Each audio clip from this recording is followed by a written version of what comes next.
গ্রামের বাসায় সবসময় সবাই ছাগল টাগল পালে, হাঁস মুরগি। তাই আমি একটু বাড়িছি শাকসবজি নিমু, তাজা শাকসবজি আপনাদের সাথেও শেয়ার করতেছি।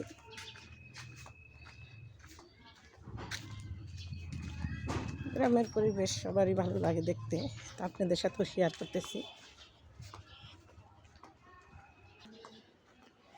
যাবো একটু বাইরের বাসায়, তো এই ফাঁকে একটু ভিডিও করতেছি। তা আমাদের তো ফেসবুকে যারা আমরা ফেসবুক ইউটিউবে কাজ করি, আমাদের তো একটু সময় দিতে হয়, ভিডিও মেনটেন করতে হয়। তা একটু বাড়িলাম, তাই আপনাদের সাথেও শেয়ার করতেছি। তাই ছিল সাজনা কিনতে, দেখি সাজনা কিনতে পারি কিনা, বেছে কিনা, পাওয়া যায় না। তো আজকে একটু যেন পারছে মনে হয়, তা আমি কিনবো আর আপনাদের সাথে শেয়ার করলাম।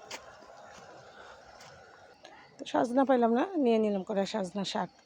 তো এটা কী করে রান্না করবো সেটা আপনাদের সাথে শেয়ার করবো, দেখতে থাকুন।